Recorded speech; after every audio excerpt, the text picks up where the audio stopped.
పశ్చిమ గోదావరి జిల్లా భీమవరం డీఎస్పీని బదిలీ చేశారు. నూతన డీఎస్పీగా రఘువీర్ విష్ణును నియమించారు. గతంలో భీమవరం డీఎస్పీ వ్యవహారంపై డిప్యూటీ సీఎం పవన్ కళ్యాణ్ కు కొందరు ఫిర్యాదు చేశారు. భీమవరం డీఎస్పీ జయసూర్యపై పూర్తి స్థాయిలో విచారణ చేయాలని జిల్లా ఎస్పీకి ఆదేశాలు ఇచ్చారు. గతంలో భీమవరం డీఎస్పీ జయసూర్యకు బహిరంగంగా మద్దతు తెలిపారు డిప్యూటీ స్పీకర్ రఘురామకృష్ణంరాజు. 2 నెలల క్రితం డీఎస్పీ జయసూర్య వ్యవహార శైలిపై పూర్తి స్థాయిలో విచారణ చేసి ఉన్నతాధికారులకు నివేదికను పంపారు ఎస్పీ.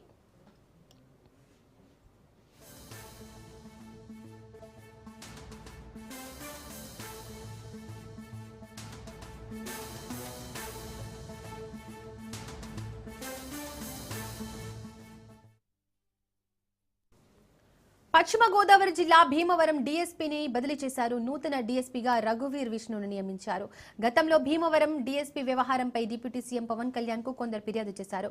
భీమవరం డీఎస్పీ జయసూర్యపై పూర్తి స్థాయిలో విచారణ చేయాలని జిల్లా ఎస్పీకి ఆదేశాలు ఇచ్చారు.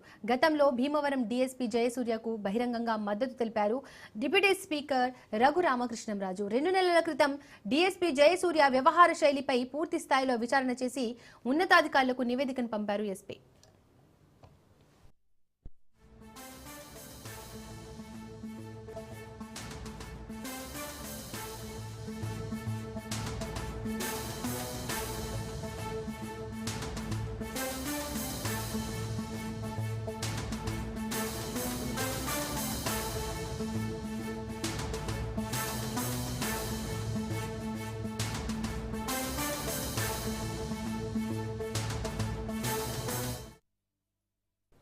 పశ్చిమ గోదావరి జిల్లా భీమవరం డీఎస్పీని బదిలీ చేశారు. నూతన డీఎస్పీగా రఘువీర్ విష్ణును నియమించారు.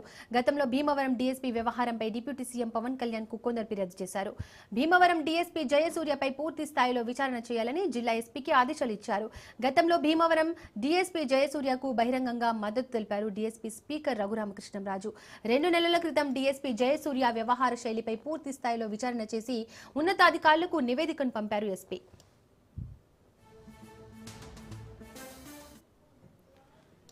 ఇక మరింత సమాచారం మా ప్రతినిధి సతీష్ అందిస్తారు. సతీష్, ఏపీగా భీమవరం పశ్చిమ గోదావరి జిల్లా భీమవరంలో డిఎస్పీ జయసూర్య బదిలీ అయ్యారు. ఆయన ఆ స్థానంలోకి నూతన డిఎస్పీగా రఘువీర్ నియమితులయ్యారు.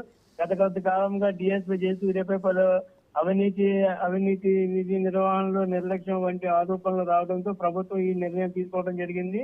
రకమైన పదవుల్లో ఉండి అక్రమాలకు పాల్పడుతున్నారన్న నేపథ్యంతో ఫిర్యాదులు తీవ్రంగా పరిగణించిన డిప్యూటీ సీఎం పవన్ కళ్యాణ్ జయసూర్యను తక్షణమే సమగ్ర విచారణ జరిపించాలని ఉన్నతాధికారులను ఆదేశించారు. ఇప్పుడు ఆయన ప్లేస్ లోకి కొత్తగా ఇప్పుడు రఘువీర్ నియమించారని చెప్పి వాళ్ళ అధికారికంగా తేలడం జరిగింది. రైట్ సతీష్.